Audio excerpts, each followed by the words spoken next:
इस वीडियो में है class 10th subject maths circles से एक्सरसाइज 10.1 के क्वेश्चंस जो इस वीडियो में सोल्व किए जाएंगे 1, 2, 3, 4 यानी कि कंप्लीट 10.1 एक्सरसाइज इसी वीडियो में आपके लिए है। सो क्वेश्चन नंबर 1 से स्टार्ट करते हैं नेक्स्ट पेज से। सो यहाँ पर है क्वेश्चन नंबर 1, इसमें हमें दिया है how many tangents can a circle have. जो सर्किल होता है उसमें कितनी टेंजेंट्स ड्रॉ की जा सकती हैं। मैंने आपको इस चैप्टर के इंट्रोडक्शन वीडियो में बताया था कि किसी भी एक पॉइंट जो सर्कल पर है उससे एक टेंजेंट ही ड्रॉ की जा सकती है। अगर और कोई पॉइंट होगा सर्कल पर तो उससे दूसरी टेंजेंट ड्रॉ की जा सकती है। बात आती है जितने पॉइंट होंगे सर्कल पर उतनी ही टेंजेंट होंगी। अब पॉइंट कितने होंगे? सर्कल पर नंबर ऑफ पॉइंट्स होते हैं इनफाइनाइट यानी कि अनगिनत पॉइंट्स होते हैं सर्कल पर, तो टेंजेंट भी कितनी हो जाएंगी? इनफाइनाइट यानी कि अनगिनत। तो आंसर हो जाएगा क्वेश्चन नंबर 1 का a circle have infinite number of tangents. किसी भी सर्कल पर इनफाइनाइट टेंजेंट्स होती हैं यानी कि अनगिनत। यही हो जाएगा इसका छोटा सा आंसर। अब है क्वेश्चन नंबर 2। क्वेश्चन नंबर 2 में हमें दिया है फिल इन द ब्लैंक्स। जो भी हमें यहाँ पर 4 पार्ट दिए गए हैं इनके ब्लैंक्स को हमें फिल करना है। सो फर्स्ट पार्ट में हमें दिया है a tangent to a circle intersect it in dash point. किसी भी सर्किल पे जो टेंजेंट होती है वो सर्किल के कितने पॉइंट पर टच करती है या उसे इंटरसेक्ट करती है। तो इंट्रोडक्शन वीडियो में मैंने बताया था कि एक टेंजेंट एक ही पॉइंट पर सर्किल को टच करती है। तो यहाँ पर आ जाएगा ओनली 1 या फिर लिख सकते हैं सिर्फ 1। यहाँ पर आ जाएगा ONE। ये हो जाएगा फर्स्ट वाले पार्ट का आंसर। अब सेकंड में हमें दिया है a line intersecting a circle in 2 point is called a dash. ऐसी लाइन जो सर्किल के 2 पॉइंट्स को इंटरसेक्ट करती है यानी कि 2 पार्ट्स में सर्किल को डिवाइड करती है, उस लाइन को क्या कहा जाता है? तो उसे कहा जाता है सीकेंट। सो यहां पर आ जाएगा सीकेंट। अब है थर्ड में हमें दिया है a circle have dash parallel tangents at the most.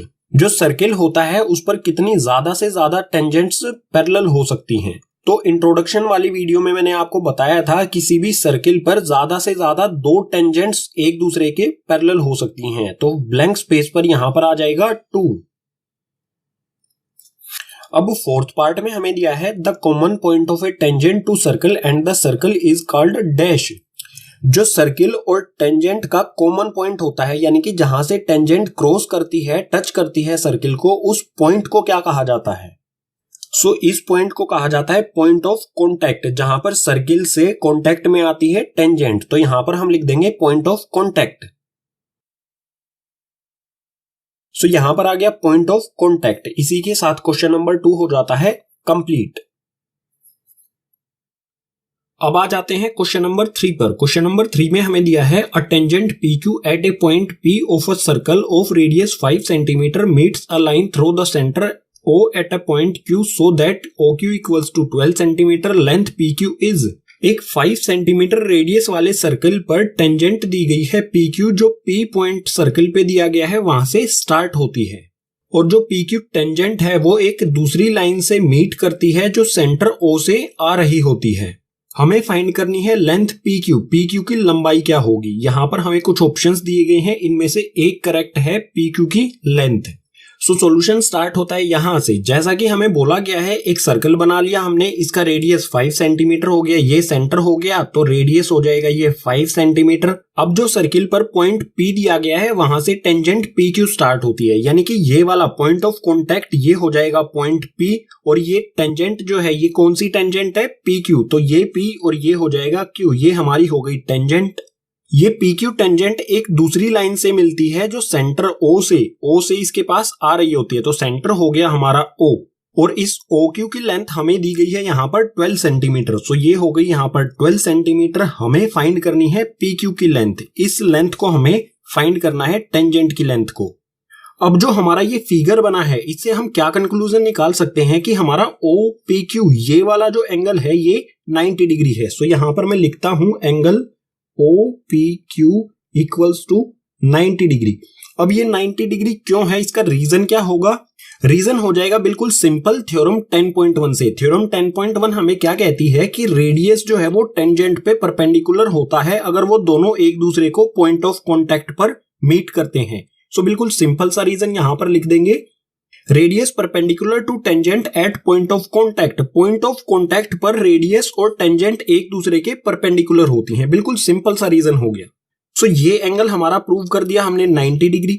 अब आप यहां पर देख सकते हैं जो ये हमारा ट्रायंगल बना हुआ है OPQ, ये ट्रायंगल क्या हो गया, राइट एंगल ट्रायंगल, क्योंकि इसमें 90 डिग्री का एंगल आता है और इस ट्रायंगल पर हम अप्लाई कर सकते हैं पाइथागोरस थ्योरम PQ को फाइंड करने के लिए। सो यहां पर मैं लिखता हूं by Pythagoras theorem. Pythagoras theorem क्या होती है कि जो भी साइड्स होती हैं राइट एंगल ट्रायंगल की, उनके स्क्वायर का सम हाइपोटेनियस के स्क्वायर के सम के इक्वल होता है।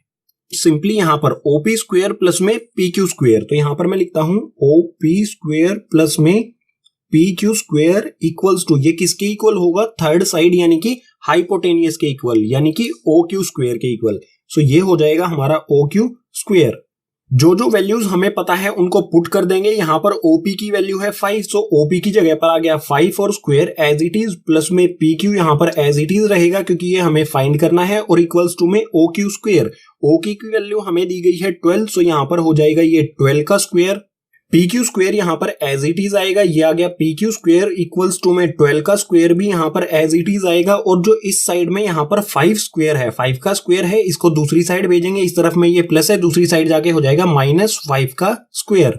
अब यहां पर PQ square as it is आएगा, ये आ गया PQ स्क्वायर इक्वल्स टू में 12 का स्क्वायर होता है 144 माइनस में 5 का स्क्वायर होता है 25। सो PQ स्क्वायर की वैल्यू क्या आएगी हमारी 119। ये तो वैल्यू आई है PQ स्क्वायर की, हमें किसकी वैल्यू फाइंड करनी है, PQ की। सो PQ पे जो स्क्वायर लगा हुआ है इसे हटाना होगा PQ की वैल्यू फाइंड करने के लिए, और इसको हटाने के लिए क्या करेंगे, दोनों तरफ स्क्वायर रूट लगा देंगे। ये हमने इस तरफ भी रूट लगा दिया और इस तरफ भी रूट लगा दिया। इस तरफ स्क्वायर से रूट कैंसिल हो गया, इस तरफ हमारी वैल्यू आ गई PQ और इक्वल्स टू में √119, ये वैल्यू आ गई हमारी PQ की। सो थर्ड वाले क्वेश्चन का जो हमारा आंसर आया है PQ की जो लेंथ आई है वो आई है √119, यानी कि डी वाला ऑप्शन बिल्कुल करेक्ट है। सो अब है एक्सरसाइज 10.1 का लास्ट यानी कि क्वेश्चन नंबर 4। क्वेश्चन में हमें दिया है draw a circle and 2 lines parallel to a given line such that one is tangent and the other a secant to the circle. हमें एक सर्कल ड्रॉ करना है और 2 पैरेलल लाइंस ड्रॉ करनी है जो किसी एक गिवन लाइन के पैरेलल होनी चाहिए, और जो लाइन हम ड्रॉ करेंगे पैरेलल गिवन लाइन के, उनमें से एक लाइन टेंजेंट होनी चाहिए और एक होनी चाहिए सेकेंट। सो सबसे पहले यहाँ पर एक सर्किल ड्रॉ करेंगे। ये आ गया हमारा सर्किल जिसका सेंटर यहाँ पर दिया गया है O। अब हमें एक गिवन लाइन दी गई है। गिवन लाइन हम कहीं पर भी ड्रॉ कर सकते हैं, आप इस साइड में भी कर सकते हैं और इस साइड में भी, या फिर नीचे या ऊपर की ओर भी। सो हम यहाँ पर एक गिवन लाइन ड्रॉ कर लेते हैं। ये आ गई हमारी गिवन लाइन जिसे नाम दे देते हैं लाइन A। अब जो हमारी गिवन लाइन A है इसके पैरेलल हमें 2 लाइंस ड्रॉ करनी है, उनमें से एक टेंजेंट होनी चाहिए इस सर्किल पर और एक होनी चाहिए सेकेंट इसी सर्किल पर। सो टेंजेंट ड्रॉ करेंगे। टेंजेंट हम कहाँ ड्रॉ कर सकते हैं, जो इस लाइन के पैरेलल हो, या तो हम यहाँ पर कर सकते हैं या फिर यहाँ पर कर सकते हैं। सो सिंपली यहाँ पर एक टेंजेंट ड्रॉ कर देते हैं जो इस लाइन के पैरेलल होगी।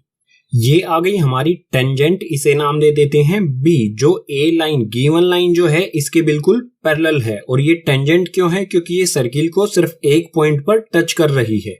अब सेकंड लाइन ड्रॉ करेंगे जो सर्किल के क्या होनी चाहिए, सेकेंट। सेकेंट क्या होता है, जो सर्किल को 2 पॉइंट पर इंटरसेक्ट करे या फिर सर्किल को 2 पार्ट्स में डिवाइड करे।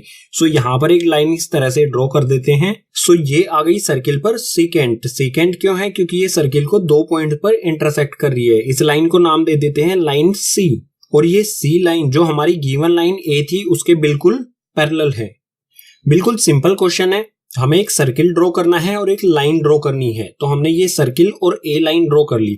अब इस A लाइन के पैरेलल हमें 2 लाइंस को ड्रॉ करना है, उनमें से एक टेंजेंट होनी चाहिए और एक होनी चाहिए सेकेंट। सो क्वेश्चन नंबर 4 हो जाता है यहाँ पर कंप्लीट। आपको इस क्वेश्चन में सिर्फ ये कंस्ट्रक्शन करनी है और इसी के साथ एक्सरसाइज 10.1 के सभी क्वेश्चंस हो जाते हैं यहीं पर कंप्लीट। एक्सरसाइज 10 की जो थ्योरम है 10.1 और 10.2, इन दोनों थ्योरम्स के लिंक आपको नीचे डिस्क्रिप्शन बॉक्स में दिए गए हैं।